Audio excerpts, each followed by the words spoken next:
some of the vets not playing for the Batang Kangkalu. Playing coach Gabby Espinas not in uniform, as well as Real Cervantes and Chris. That Gabby Espinas will be actually just working the sidelines in this game for the Batang Kangkalu.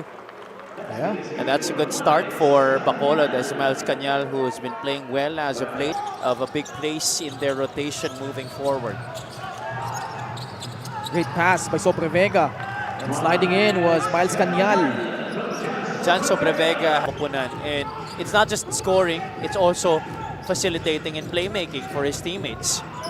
Paul Sanga connects on that three-pointer. Here's our score. Bacolod with a 1-point lead. Richard Movida steps back, launches, and knocks down a three. Richard Movida. 7. He was 0 out of 4 from the outside. Good sign that he's been able to knock down his first shot of the game. Kalat able to cut back door for the reverse. I can't even remember the last time. Dito sa Caloocan, he has to play behind the likes of Chris Bitoon, as we see Paul Sanga this time from mid-range. Tied ball game at 8. This is Paul Sanga, who lets his defender fly by and drills in a three-pointer. And that's an opponent that's a shooter just know too much about.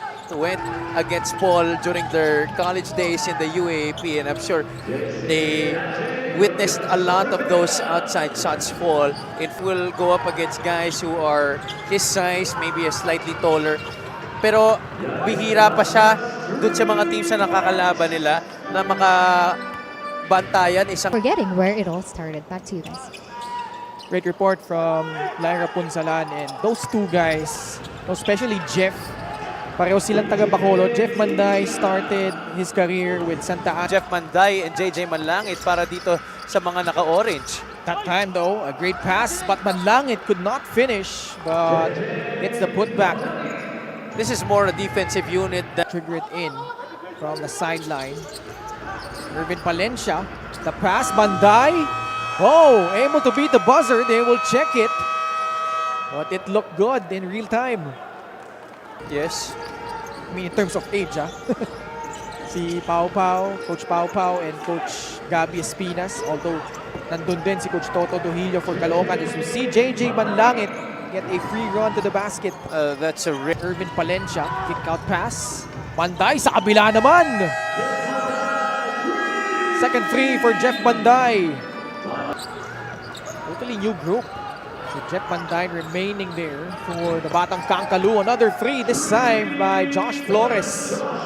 They've been bailed up by those for Caloocan in this game. Despite the loss, very important contributors in Chris Bitoon and Gabby Espinas, na-expose naman ngayon yung lakas ng mga wing players. Sila importanteng hindi sila mabaon ng malaki dito. They can't afford to go down by a huge margin against this Caloocan team, and that's a very good way to get them out of this hole that they're in. And also Bacolod continuing to give up that basketball. 13th turnover against the Tubo Slashers, and the 16th turnover point for Caloocan. One and done by Bacolod. Bonsubre, two ball sa labas. Long two-pointer for the former San Beda Red Lion. It seems Strip. Approaching the 3-minute mark of the second period. Miles Cañal this time draws closer, lays it up and in. that's an impressive. But they're trying to make their push here to finish out the first half. Ronnie Matias with that gorgeous shot with an English. Matias laban kay Ingles. Jan floats one up, gets the bounce. So far, Pastias has been The pitch, Tayong Tong. Inside, Ronnie Matias with a layup. That's the patience coming from Joko Tayong-Tong. Sana mas marami sila naging opportunity na tumakbo. But Caloocan, what they've done a wonderful job of in this game was going back on defense after each miss. Kaya hindi sa do-it-all player. Yeah. Jeremy Cabanag high off the glass and in. This guy kick out pass, Paul Sanga. Fight for the rebound. It ends up with Torrado. Inside they go. Ronnie Matias again. If you're Bacolod, that's one thing that JC Adjei kicks it out. Pastias hesitates. Now pulls up. Cashes in. first guy in double figure scoring cap at this point of the game. Kanyal. Walang papasahan. Ngayon susugurin yung depensa ni Ronnie Matias. Gets it in. Also in double figures now is Miles Kanyal with 11 to get past the timeline. Altiv Canoy has struggled. That's only his 4th point. Batalier decides to give it up to Jeremer Cabanag, who slides in, sidesteps his way to the basket.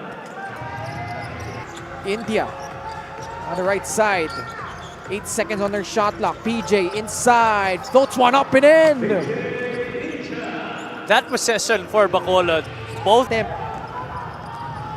Bacolod trying to run. Adjei. Nacabuelo lays it up and in. coming into this final frame. Manlangit challenging the defense of Altiv Canoy.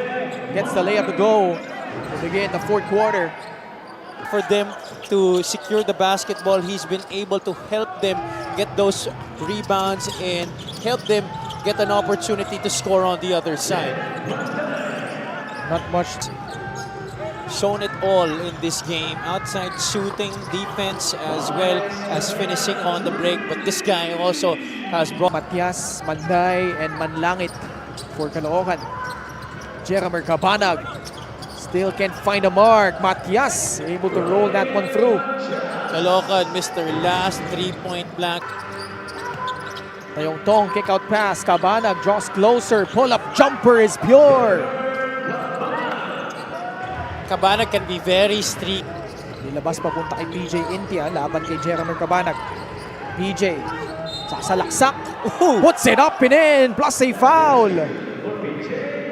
He's really a slasher. He likes to find. Bacolod, one of the teams at the bottom in the south, but Ira Batalier swishes in a free. He tries to give Bacolod its 3rd win of the season, but Joko Tayongtong able to get into the gut of the defense and score. No, Tayo 59 apiece. Cabanag continues to fire, and this time gets the free to drop. he hit a The cut, Kalahat, nilabas nila muna, papunta kay Joko Tayongtong. Crossover, pull up by Joko, automatic. Joko 3-point lead, Tayongtong right on cue. Lays it up and in. And one play for Joko. Those are just points, 5 and Hand off, papunta kay Altiv Canoy. Great screen by Batalier. The floater by Pastias is good. Dubose getting blocked by Cabanag. Mark recovers. Pastias on the other side. Gets it to go! And there's a foul called. Wow. Giving another possession to Caloocan. Joko, pocket pass. Papunta kay Ronnie Matias. Great cut by Romel Kalahat. missed coverage there on the right side of the basket, failing to see the cutter that was Romel Kalahat. Oh, what a swipe there by Tayongtong. Joko goes up, lays it up and in. Picking the pocket of Mark Dubose. After that inbound for the Tubo Slashers. Tayongtong, layup good. Man, Joko Tayongtong has come alive here in the 4th. They might lose by maybe just this kind of margin, 5 points after those misses by Tayongtong, but they put Paul Sanga on the free throw line. But still, whatever happens, overall talented team at that as well in Caloocan. Just a lot to draw from para sa Bacolod sa laro na to. At si Janjan Pastias. And then look at the previous sequences that they've had where they were able to score. But what about Caloocan? Able to hold off this pesky and gritty Bacolod. 74-68. And Bacolod losing after winning against Parañaque. Let's